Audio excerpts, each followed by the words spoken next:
Hey, remember this? Oh, sure. It was one of the first games of its kind. Where did its name come from? It was named after a Japanese folk hero called Paku, who was famous for his appetite. That's interesting. Yeah. Hey, it's really old. It first came out in 1980. Who developed it? Let me see. Oh, it was developed by a Japanese computer company, but then it became very popular in the US. You could see the little guy's picture on clocks, cards, toys, even pajamas. That's amazing. Someone must have made a lot of money from all that. I bet. 2. I still have a pair of these, and I still use them. I didn't realize they were first made in Holland. Is that right? Yeah, but it says the idea was then developed further by two brothers in their garage in Minneapolis. They made millions off of them eventually. That's cool. Such a simple idea. I know! They became the most popular summer exercise activity in the U.S. in the 1990s. And they're still very popular, of course. Right. 3. This is interesting. It says the first one was created way back in 1913. I didn't know that. Yeah. It seems a guy came up with the idea, and then a publisher agreed to put together the first collection. It sold like crazy. I bet. They're pretty fun. And since then, they've been a regular feature of newspapers and magazines all over the world. That's cool. 4. Oh, I know this one. I've seen it before. Oh yeah. What's it called? Actually, I'm not sure what it's called. There are these groups of strangers who live in a house together and try to win money. Oh, you mean it's a competition. Yeah, they vote each week to send someone out of the house. Many different things happen along the way. Like what? Well, some people fight, some fall in love. It's interesting to watch. And they're real people. I mean, they're not actors. No, they're not actors. That kind of program is really popular nowadays. I've seen ones like that in Canada, too.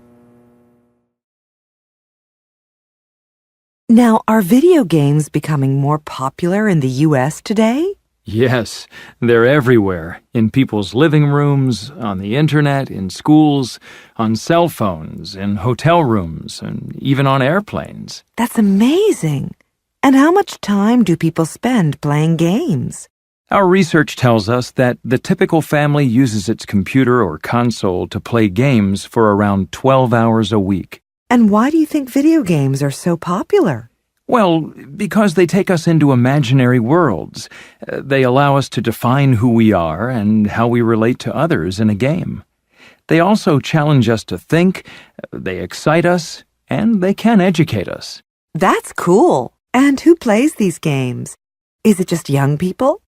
Well, for console games, about 75% of players are male, and about 60% of players are over 18. They're not just for young people. That's interesting. And what sorts of games are the most popular? Action games are the most popular, followed by sports games and then adventure games. I see. And how do people find time to play games? People tell us that they're spending less time going to the movies and they're renting fewer DVDs to watch at home. I didn't know that. And where do people tend to play games? Most people who have game consoles have them in the living room. Some people also play them in bedrooms or in the family room. And do you think the game industry is going to get bigger? Oh, definitely. More and more people all over the world say that video games are their favorite entertainment activity. So that means it's only going to get bigger. I bet.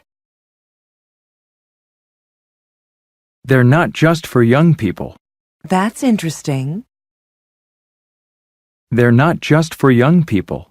I bet they're not. They're not just for young people. I didn't know that. They're not just for young people. That's cool.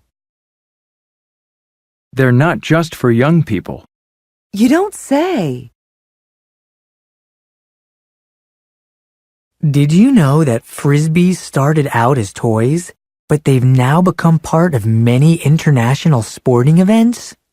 That's cool. 2. Lots of kids have teddy bears, but do you know why they're called teddy bears? They're named after a former American president, Teddy Roosevelt. He was on a hunting trip and came across a baby bear. Instead of shooting it, he saved it, and the story got into all the newspapers. Then someone named a toy bear after him. That's interesting. 3. Tattoos are getting kind of popular, aren't they? Yes, but they've been around for a long time. You know, the earliest tattoos were discovered on Egyptian mummies that date around 4,000 years ago. Oh, I didn't know that. 4. You know those baggy shorts some people wear? The ones they call Bermuda shorts? Yeah. Well, did you know they were originally worn by British military officers in Bermuda before tourists started wearing them? You don't say. 5. Do you remember the Rubik's Cube, that puzzle we all used to play with? Sure. Well, the company that started selling them in the 1980s sold over 30 million of them in 10 years. The guy who invented the Rubik's Cube became a millionaire. I bet he did.